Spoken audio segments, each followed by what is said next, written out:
ఫిలిస్తీన్లు అంటే అబీమెలెకు రాజు అతని యందు అసూయపడే విధంగా దేవుడు ఇస్సాకు జీవితాన్ని ఆస్వాదించాడు. దేవుడి యందు నీవు భయభక్తులు కలిగి, దేవుడి యందు యథార్థమైన భక్తి చేస్తూ, దేవుని సన్నిధికి లోపడుతూ, దేవుణ్ణి వెతికేవాడిగా నీవు ఉంటే నీ శత్రువులు సైతము నిన్ను చూసి అసూయపడే విధంగా దేవుడి నీ జీవితాన్ని, నీ సంతతిని ఆస్వాదిస్తాడు. దేవుని నామానికి మహిమ కలుగును గాక.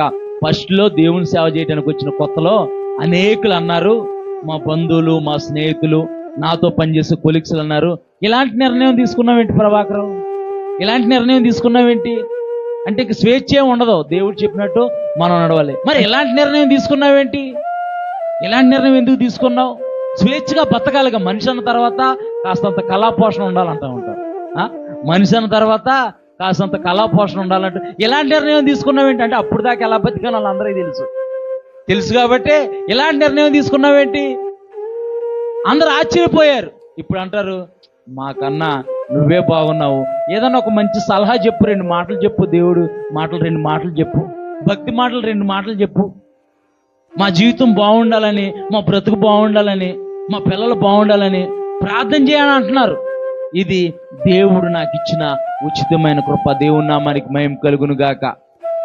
అసలు బ్రతికితే చాలురా, ఈ కష్టాల నుంచి బయటపడితే చాలురా అనుకున్నాను.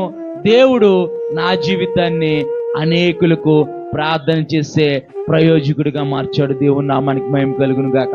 ఇక్కడ ఇస్సాకు కరువు దినాల్లో ఉన్నాడు, దేవుడి మీద ఆధారపడ్డాడు, దేవుని యందు భయభక్తులు నిలిపాడు. శత్రువులు సైతము అతిశయించేటట్టు ఇస్సాకుని దేవుడు ఆస్వాదించాడు.